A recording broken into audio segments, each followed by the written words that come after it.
मध्यमाम् லக்ஷ்மீவல்லபபர்யந்தாம் வந்தே குரு பரம்பராம்.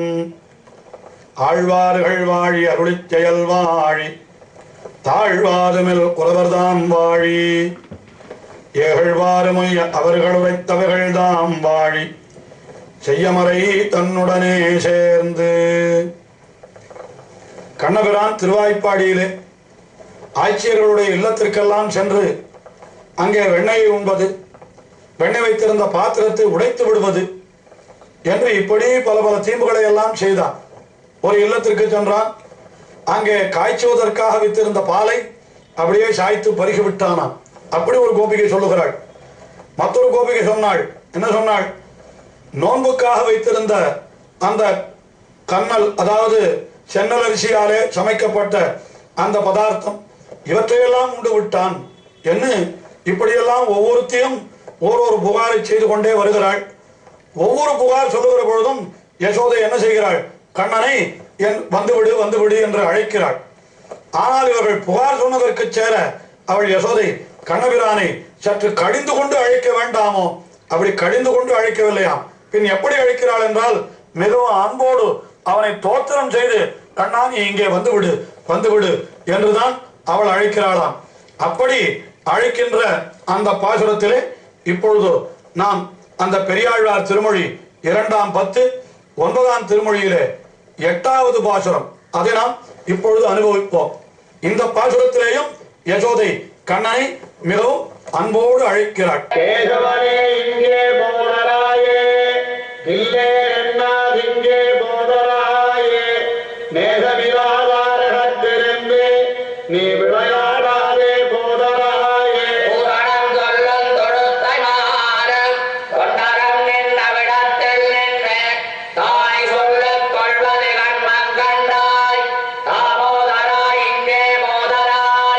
யசோதை கண்ணனை அழைக்கிற பொழுதே என்னவென்று அழைக்கிறாள் பாருங்கள். கேசவனே இங்கே போதராயே. கேசவன் என்னால் நல்ல சுருண்ட கேசத்தை உடையவன். என்ன அழகு, என்ன அழகு! இந்த அழகு ஒன்றுக்கே இவன் எவ்வளவு தீம்பு செய்தாலும் பொறுத்து கொள்ளலாமே. ஆனால் துளி கூட அதெல்லாம் இவர்களுக்கு இல்லை என்று அவள் மனத்திலே எண்ணிக்கொள்ளுகிறாள் போலும். ஆகினாலே கேசவனே இங்கே போதராயே என்று சொன்னவள் மேலே என்ன சொல்லுகிறாள்? கில்லேன் என்னாதே. போதர கில்லேன் என்னால் நான் வரமாட்டேன் என்று சொல்லாமல் நீ வந்து விடு. என்ன சொன்னாலும் அவன் வரமாட்டேன் என்கிறான். ஏனென்றால் அவனுக்கு மற்றவர்களுடைய அகங்களிலே சென்று தீம்பு செய்வதுதான் அவனுக்கு மிகவும் இனிமையாக இருக்கிறதே தவிர அவனுக்கு தன்னுடைய இல்லத்திற்கு வருவது அவ்வளவு இனிமையாக இல்லை போலும். ஆயினாலே அவனை பார்த்து கில்லே நன்னாது இங்கே போதராயே என்று சொன்னாலாம். அம்மா, நான் எங்கே போய்விட்டேன்? எல்லாம் நம்முடைய ஆயர் மனைகள் தானே, ஆய்ச்சியர்கள் எல்லாரும் நம்மை சேர்ந்தவர்கள் தானே, அவர்கள் வீட்டிற்குத்தானே நான் போகிறேன், ஏன் என்னை நீ அழைக்கிறாய் என்று யசோதையை பார்த்து கண்ணன் கேட்கிறான். உடனே சொல்லுகிறாள் யசோதை, நேசமிலா ஆதாரகத்திருந்து நீ விளையாடாதே போதராயே. அப்பா, நேசமில்லாதார் அவர்களெல்லாம் உன்னிடத்திலே அன்பு உடையவர்களாயிருந்தால் நீ இப்படி செய்வதையெல்லாம் நினைத்து என்ன நினைக்க வேண்டும்? ஆனந்தப்பட வேண்டும். அடடா, இப்படி ஒரு குழந்தை நம்முடைய இல்லத்திலே வந்து என்ன தீம்பு செய்கிறது, என்ன அழகாக செய்கிறது என்று அதை நினைத்திருக்க வேண்டும். ஆனால் அவர்கள் அப்படி நினைக்கவில்லையே. அவர்களெல்லாம் எப்படி இருக்கிறார்கள் என்னால் நேசமில்லா ஆதார், உன்னிடத்திலே சிறிது கூட அன்பு இல்லாதவர்கள். நான் ஒன்றும் அவர்களை போய் துன்புறுத்தவில்லையே, ஏதோ விளையாட்டாகத்தானே நான் செய்கிறேன் என்று இவன் சொல்லுகிறான். ஆனால் அவள் சொல்லுகிறாள், அவர்கள் நீ செய்வதையெல்லாம் விளையாட்டு என்று நினைப்பதே இல்லை. நீ விளையாட்டாக செய்வதெல்லாம் பெரிய வினையாக ஒன்றோ இப்பொழுது முடிந்து இருக்கிறது. இல்லை என்றால் இத்தனை பேர் நம்முடைய இல்லத்திலே வந்து உன்னை பற்றி புகார் செய்வார்களா? கொஞ்சம் நீ ஆலோசித்து பார் என்று அவனை பார்த்து சொன்னாலாம். நேசமில்லாதார் அகத்திருந்து நீ விளையாடாதே போதராயே. அப்படியெல்லாம் செய்யாமல் நீ வந்துவிடு என்று சொன்னாள். அப்படி சொன்ன பொழுதும் கூட கண்ணன் வரவில்லை. இன்னும் கொஞ்சம் அவனுக்கு விளையாட வேண்டும் என்கிற எண்ணம் தான் இருந்தது. அப்பொழுது யசோதை ஒரு வார்த்தை சொன்னாள். இந்த வார்த்தை யாரை வருகிற வார்த்தை, யாரை கடிந்து கொள்ளுகிற வார்த்தை என்று நீங்களே பாருங்கள். தூஷணஞ்சொல்லும் தொழுத்தை மாறும் தொண்டரும் நின்ற விடத்தில் நின்றும் நீ விளையாடாதே போதராயே. தூஷணஞ்சொல்லும் தொழுத்தை மாறு என்னால் உன்னை தூஷிப்பதையே ஒரு தொழிலாக கொண்டிருக்கின்ற தொழுத்தை மாறு என்னால் வேலைக்காரிகள் என்று பொருள். அதாவது அடிமை வேலை செய்பவர்களை தொழுத்தை என்றும், அது பெண்பாலாக இருந்தால், அது ஆண்பாலாக இருந்தால் அவர்களை தொண்டர் என்றும் சொல்லுவதுண்டு. அதைத்தான் இந்த பாசுரத்தை தொழுத்தை தொண்டர் என்கிற சப்தம். தொழுத்தை என்னால் வேலைக்காரி என்றும், தொண்டர் என்றால் வேலைக்காரன் என்றும் பொருள். இப்பொழுது யசோதை என்ன அழைக்கிறாள் தெரியுமோ? தூஷணஞ்சொல்லும் தொழுத்தை மாறும் தொண்டரும் நின்ற இடத்தில் நின்றும் நீ போதராய். அம்மா, அப்பா, உன்னை பத்தி தூஷணம் சொல்லுகிறார்களே, அந்த வேலைக்காரிகளும் வேலைக்காரர்களும் இருக்கிற இடத்திற்கு நீ ஏன் போகிறாய்? இங்கே வந்து விடு என்று சொன்னாலும், அதாவது அவ கண்டவர்கள் இல்லத்திற்கெல்லாம் நீ ஏன் போகிறாய் என்று குழந்தையை வைத்தார். கடைசியில் வசு குழந்தைக்கல்ல, கண்டவர்கள் என்று அந்த பெயர் அவர்களுக்கென்றோ ஏற்பட்டது. அதைத்தான் இங்கேயும் நாம் பார்க்கிறோம். தூஷணம் சொல்லும் தொழுத்தை மார். உன்னை தூஷணம் சொல்லுவதே இயல்பாக உடையவர்களான அவர்கள் யாரோ உன்னுடைய தரத்திற்கு சிறிதும் சேராதவர்களான வேலைக்காரிகள், இன்னும் தொண்டரனால் வேலைக்காரர்கள், அவர்கள் இருக்கிற இடத்திலே நீ நிற்காதே, வந்துவிடு என்று தொண்டரும் நின்ற இடத்தில் நின்றும் நீ போதராயே என்று சொன்ன பொழுதும் கண்ணன் எழுந்து வந்தான் இல்லை, அங்கேயே நின்று கொண்டிருக்கிறான். உடனே அவரை பார்த்து சொல்லுகிறாள், அப்பா, தாய் சொல்லுக் கொள்வது தன்மம் கண்டாய். தாயார் என்ன சொல்றாளோ அதை கேட்க வேண்டியது தர்மம். அது தாய் சொல்றதை கேட்டால்தான் அந்த பிள்ளை உருப்படும் என்று சாஸ்திரம் சொல்லவில்லையா? நீயே பூர்வாவதாரத்திலே அதை அனுஷ்டித்து காட்டவில்லையா? ராமபிரானாக அவதரித்திருந்த பொழுது, அது மட்டுமல்ல, கிருஷ்ணனாக அவதரித்த பொழுதும் கூட அவன் பிறந்த பொழுதே சங்க சக்கரங்களோடு பிறந்தான். ஜாதோசி தேவதேவேஷ சங்கசக்கர கதாதர என்று சொன்ன தேவகி அடுத்த நிமிடம் என்ன சொன்னான்? உபசம்ஹர சர்வாத்மன், இந்த சங்க சக்கரங்களை மறைத்துக் கொள் என்று சொன்னான். உடனே கண்ணன் என்ன செய்தான்? அதை மறைத்துக் கொண்டு விட்டான். ஆஹா, தேவகி சொன்னதை நீ கேட்டாய் அல்லவா? அதே போல இப்பொழுது நான் சொல்லுவதையும் நீ கேள். தாய் சொல்லிக் கொள்வது தர்மம். அது உனக்கு தெரியாததல்ல, ஏற்கனவே நீ அனுஷ்டித்தது தானே. ஆகினாலே தாமோதரா இங்கே போதராய். தாமோதரா என்னால் என்ன? இந்த பெற்ற வயிற்றுக்கு பட்டம் கட்டினவன் என்ற ஒரு பெருமை. அதாவது யசோதை அவன் வெண்ண திருடினான் என்றதற்காக ஒரு சமயம் உரலோட கட்டி போட்டாலாம்.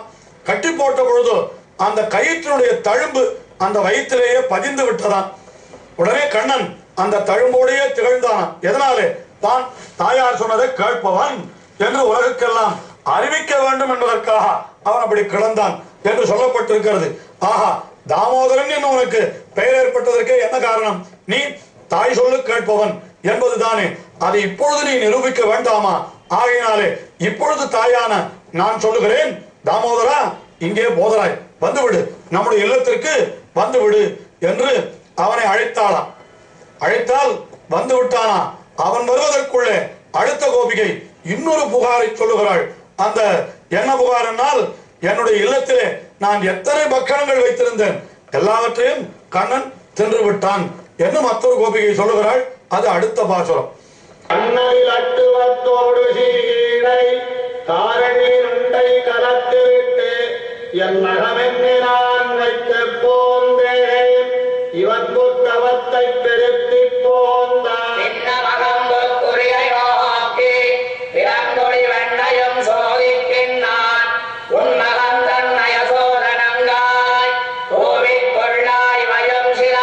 என்னென்ன பக்ஷணங்கள் பண்ணி வைத்திருந்ததாக அந்த கோபிகை சொல்லுகிறாள் பாருங்கள்.